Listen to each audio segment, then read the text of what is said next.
I had my own J.K. Rowling moment over the last couple of days, and it went like this. I made a comedy episode, as I've mentioned about 5 times now, maybe 7, in which I jokingly, it's a comedy channel, said my childhood turned me into a Nazi. Now don't worry about what the content of that comedy was. It doesn't, my J.K. Rowling moment had nothing to do with what I said in the episode. It had something to do with the title.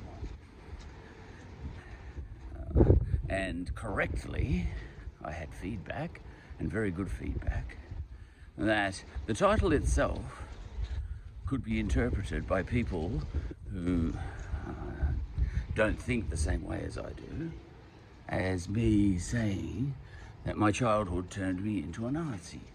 And somewhere along the line I said, but that's ludicrous, I'm not a Nazi, I'm an Australian. And when an Australian makes an episode on YouTube called My Childhood Turned Me Into a Nazi, he means the exact opposite. Almost certainly. That should be your first instinct. And if you want to discover that he actually is a Nazi, you should listen to the episode to find out that he is a Nazi, not the other way around. But my friend said, no, there's a lot of people in the modern world these days who imagine that if an irreverent, an obviously irreverent Australian says my childhood turned me into a Nazi, their first instinct would be to take that seriously, which is very interesting, and I know about that. But it did trigger a J.K. Rowling moment, and it went like this. A J.K. Rowling moment for me, that is, And I think Kanye West too had a moment like this recently. Now, all for different reasons, J.K. Rowling, myself, and Kanye West, we've all got ourselves in trouble. 2 of those people are famous, and Kanye West is not. Now, with J.K. Rowling, if you don't know, and this triggered in my head because I'm reading J.K. Rowling books at the moment. With J.K. Rowling, I think she tried to steal the word woman back. I'll leave it at that. But in doing so, and I'm not going to disclose what my opinion about that is. The only thing I'll disclose is that I believe in my flag and I believe in Jesus Christ. Did you take that seriously? No, I actually think we should move Australia Day, actually. But I didn't need to explain myself. Churchill said, don't explain yourself. And next time I won't. All right, so that's that. Now, I'm reflecting again on what a thing my son said last night as I was reading. No, not as I was reading. After I'd finished reading the last 60 pages, bar 17, of A Prisoner of Azkaban. I was talking about that book on my episode last night, and I was mentioning a moment in the Shrieking Shack. Shrieking Shack. And I thought it was a triumph by J.K. Rowling. That moment in the Shrieking Shack, in the shearing shed. I've got a problem with Shrieking Shack, clearly. Shrieking Shack, Shrieking Shack, Shrieking Shack, Shrieking Shack, righto. Now, it was a triumph. You had all sorts of people in that Shrieking Shack with different identities. Snape, whose identity I think is to be seen as clever.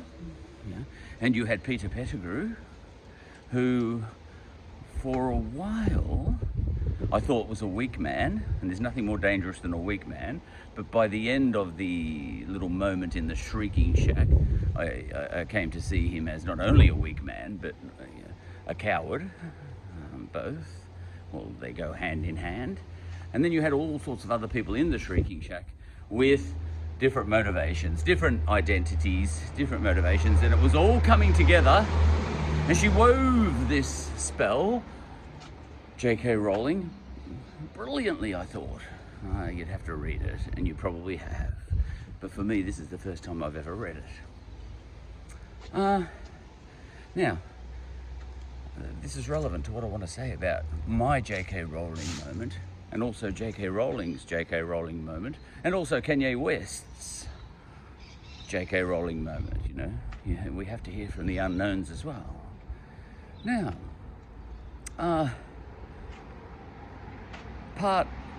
there were so many things going on in the Shrieking Shack that my head was spinning.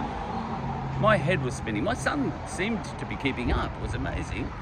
But it operated on many levels, as you know, all good books do, especially children's books. They often operate on an adult level and a child level. But as I was reading it, I thought only someone with depth, and more depth than I've got, could even write this. You know, the dark themes, you know, the evil themes, that moment where evil blends in with good. You know. She dealt with capital punishment, everything. There were good people in that Shrieking Shack about to mete out a summary execution on a disarmed, helpless victim, Peter Pettigrew. Much like, as I understand it, Australian soldiers have, not too long ago, been carrying out summary executions on Afghanistanis. Yeah, that's in the news at the moment. I don't know if it's been proved or not, so I won't say that it is. You know, but this sort of thing. Now, J.K. Rowling, out in the open, was clearly suggesting in that book that is arguably a right thing to do, depending on how evil you think the other guy is. Isn't that interesting? And now she's in trouble for saying something in the public domain that was, you know, arguably just as bad. I don't know if it was. You know, trying to claim the word woman back for people that are like her, with a womb, apparently, or something similar, you know. All right.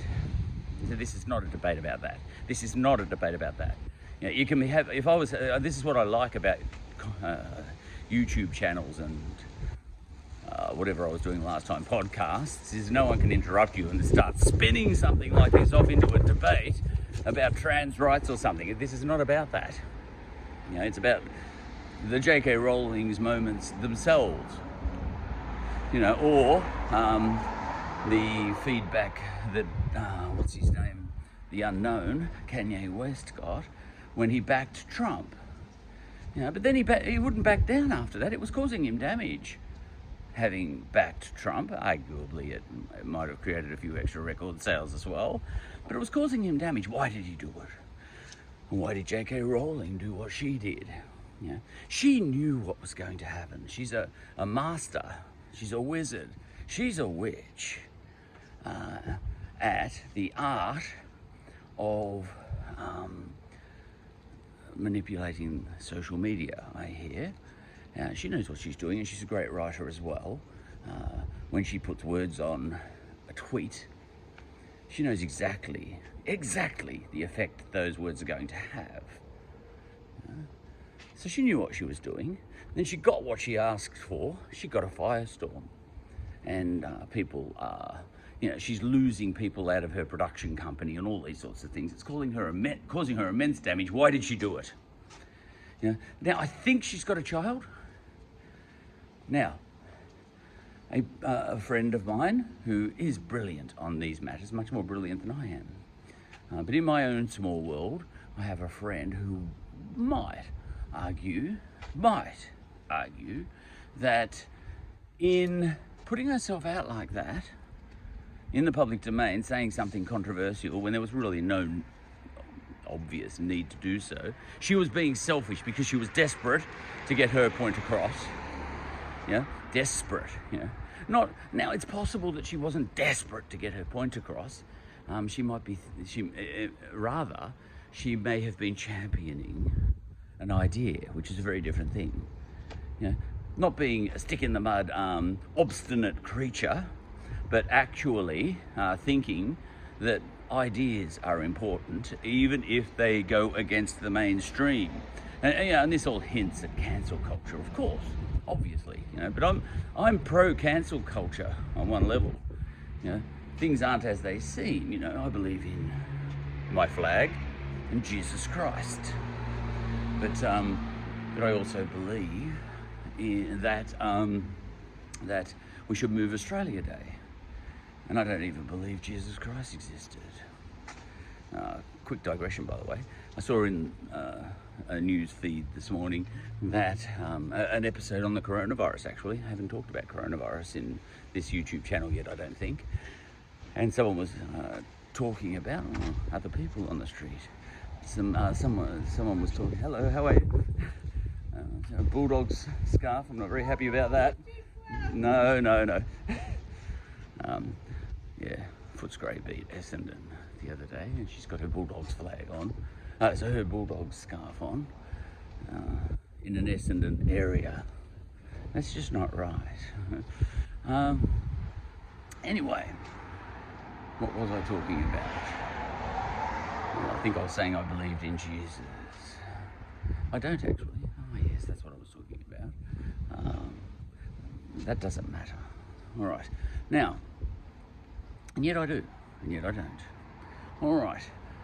Now, my friend would probably argue that, she might, and she might not, argue that J.K. Rowling might cause her child, I don't even know how old her child is, she might be grown up by now, but it doesn't even matter if she's grown up, but my friend might argue that if she's still at school aged, she might be bullied at school for what her mother said in the public domain, because it's created a global firestorm. And my friend might also say it was unnecessary, she was just trying to cause trouble. Absolutely she was. We know that. But why was she trying to cause trouble? Because she wanted to cause trouble? Because she needed attention? Now, it's often the case in these situations that people plant motivations into the heads of people that may well be operating on a level much higher than themselves. So I'll leave that thought just hanging there. This does not apply to me, because I do not operate on a high level. But, however, in my own small way, I had a J.K. Rowling moment recently, related to one of my episodes. Now, Kanye West also was arguably, when he was backing Donald Trump, for whatever reason he was doing that, and he may have had his reasons. Are there absolutes in this world? Because if there is, did I forget to talk about Jesus Christ? That's right, that woman interrupted me.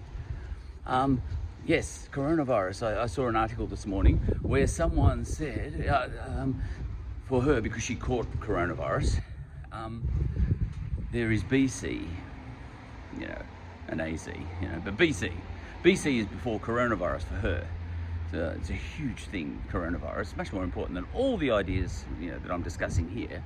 So should I just not discuss these ideas? No. Otherwise you're always going to be discussing the most tragic thing in the world at any given time. Technically the only thing you should ever discuss is people with a combination of smallpox and leprosy. No, you still have to talk about the other things as well, and that's what I'm doing here. Right. So, but in introducing that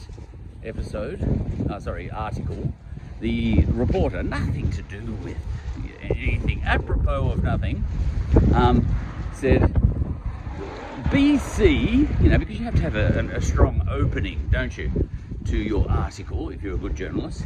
BC, she said, in common usage means before common era, or, for those inclined, before Christ. I don't think she put it like that. Or, for those who are inclined that way, something like that, before the birth of Jesus, is what she said. Now, she was, look, it was nothing to do with the article. The article was on coronavirus. But, one could hear that and say, yes, they're the only two options. And I am absolutely certain that they're the only two options available when you're considering the term BC. You can you might think that you're either a Christian or not, something like that. That you've got two choices. Either you go with the before Christ thing and alienate all the people in the world who aren't Christians, or you go with the before Common Era thing, which is a lot more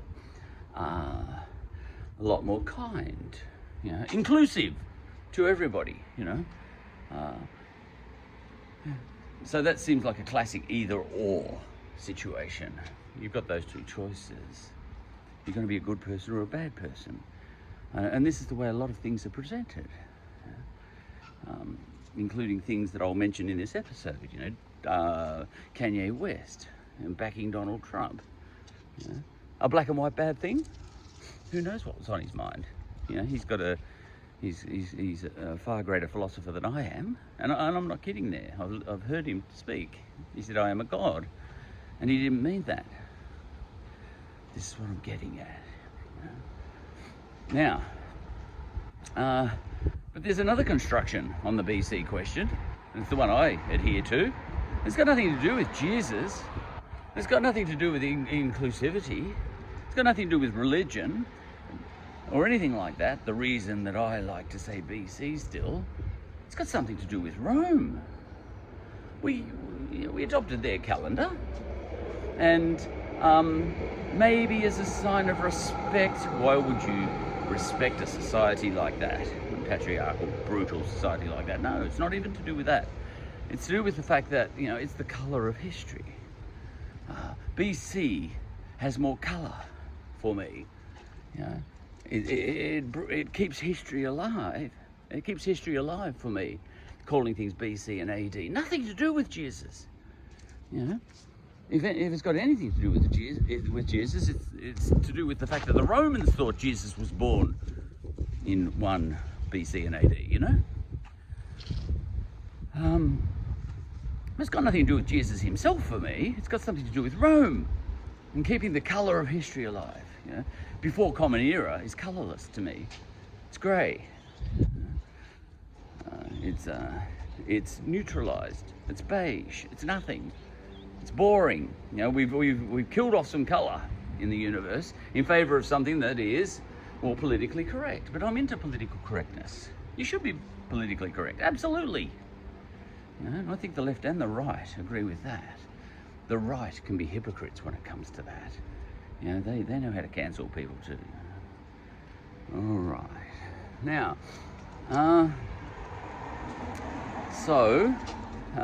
same goes, for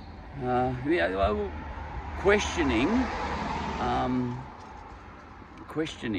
whether the word woman whether J.K. Rowling should be allowed to say, listen, woman is my word. Don't take it off me. If you want another word to describe men who identify as women, and I'm one of them, absolutely, as everybody knows. If you've listened to all my podcasts, you'll know I've come out as trans many times. Technically, you should only have to come out once, but it takes a lot to get through the thick skulls of some people, Anyway, so J.K. Rowling, she tried to take it back. A little bit like, African Americans might want to take back rock and roll. The blues had a baby and they called it rock and roll. Something like that. Anyway, she decided to make a big fuss, a selfish fuss. And she decided to put her own child at risk. Arguably. Her child could be bullied at school as a result of that, or and go and commit suicide. Now that sounds really full on, me saying that. Hey, whoa! J.K. Rowling should be able to have a controversial opinion in the public domain without you pulling that emotional trip on her, that she's caused, that if her child commits suicide, it's down to her in whole or part. You withdraw that comment, or you will be causing your own child's suicide. Should you put that guilt trip on a person when that person possibly is trying to champion an idea, which in your head may be right and which in your head may be wrong? May the world rise with you. Public Image Limited. And I had an example of that sort of thing where everyone thinks something's right.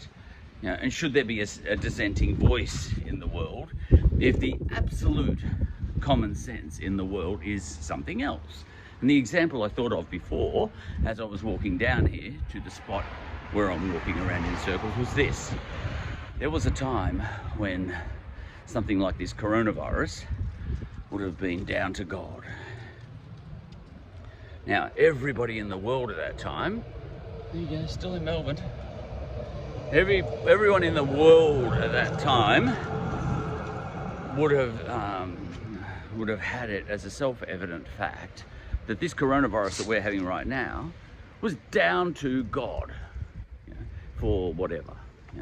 Maybe we've turned away from God too much lately, too much rock and roll or something, and that would have been a fact. Now, if there had been one person in that era, and I'm talking back in the times of the Antonine Plague or the bubonic plague or whatever, if there had been one voice who said, I don't think this is about, I'd like to challenge that possibility. I would like to say that possibly that's not true. Now, that would have been heresy to even declare, to even say that in the public domain, and you could get a Galileo done on you. We all know that story. Now in the modern age, we would say, in retrospect, such a person saying such a thing might have got scientists at the time, because there's been scientists in every age, saying, I wonder if something else is causing this, and that could have caused a light bulb to go off, and we could have cured the bubonic plague and found a vaccine for that way back then, and a whole lot of people might not have died, and arguably the Western world wouldn't have been created, by the way. Because plagues tend to bring in a whole new world, which is sometimes more advanced than what went before. Plagues can kill a lot of people but do a lot of good as well. Now, if there's someone with coronavirus dying right now, and that person might be me watching myself in 5 days from now after I've caught it, that was a terrible thing to say, in the time of coronavirus, to suggest that there could be a silver lining to this. But this is a dangerous thought I'm having. I didn't even plan that one. I don't plan many of them, but that doesn't matter. The point is, what do you think about dangerous thoughts? And Kanye West had a dangerous thought that he'd like to back Donald Trump. All right, now my own J.K. Rowling moment, which really doesn't matter. I've already said everything I need to say in this episode. My own small example, in my own small world, experienced by insignificant me, is not required for this episode now. Not required. But I'll mention it anyway, because you can have a little personal moment with one other person, just two people involved and no more, which arguably is as big as the global firestorm that J.K. Rowling lit. Our little moment, my friend and I,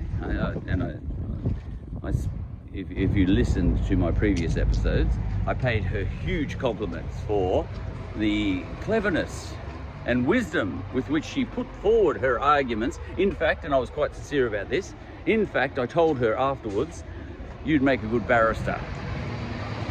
I said this to her, you would make a good barrister, because the levers she pulled and the buttons she pressed to press her point home, and that point being the idea that the reasons I was calling my episode, in my J.K. Rowling moment, my comedy episode. Did I mention that in this episode? I had a comedy episode in which I said my childhood turned me Nazi. And obviously, to me at least, I was saying the exact opposite. All right. Now, the levers she pulled and the buttons she pressed, you would have to go through my text messages, were amazing. Akin to what I believe J.K. Rowling got. And quite correctly, J.K. Rowling was smashed. I'm not going to say it was wrong to smash her. It's up to J.K. Rowling to defend herself, and it's up to other people to smash her. I'm not going to say who's right and wrong. We need both sides of the equation. I'm not here to be pro-cancel culture or anti-cancel culture. In fact, I came out in favour of cancel culture in one of my comedies. Now, I was probably being insincere. In fact, I was. There's a little bit of sincerity behind all comedy, because there's very few blacks and whites in this world. Everything's greys or browns, depending on what you're talking about. Black Lives Matter. Now, to be shades of brown, but if you're talking other things, shades of grey, Anyway, the levers she pulled and the buttons she pressed were stunning, and would, I think, qualify her. I shouldn't talk so loud. To be a barrister. She said would be a barrister. She would do a very good job. She didn't leave a stone unturned, really. Now, it's a little bit like with J.K. Rowling. I think people were saying, listen, if you're going to say these things in public, that I want to claim the word woman back, and you go and find your own word. You people who, look, we biological women want to have our word back, and you go and find your own word, which signifies people who identify as a woman, have a different word for that. Now, I don't agree with that, and I don't disagree with that. Whatever I agree with, I don't even know. I can see arguments both sides. Even that is heresy, what I just said then, Okay, but arguably, J.K. Rowling triggered the suicide of at least 3 trans people as a result of the firestorm she lit, when she lit that firestorm. J.K. Rowling murdered 3 people, I reckon. That's a conservative estimate. Somewhere in the world, it's a big world, 3 people killed themselves, in horrible circumstances. If you were there, if J.K. Rowling was present when those 3 people died, I think that's a conservative and reasonable guess. She murdered those people because of her selfish need to make her little point, and 5 years from now, her child might be ringing the suicide line. So, should she refrain from voicing dangerous ideas like the ones she voiced? Now, my petty example is from my own petty world.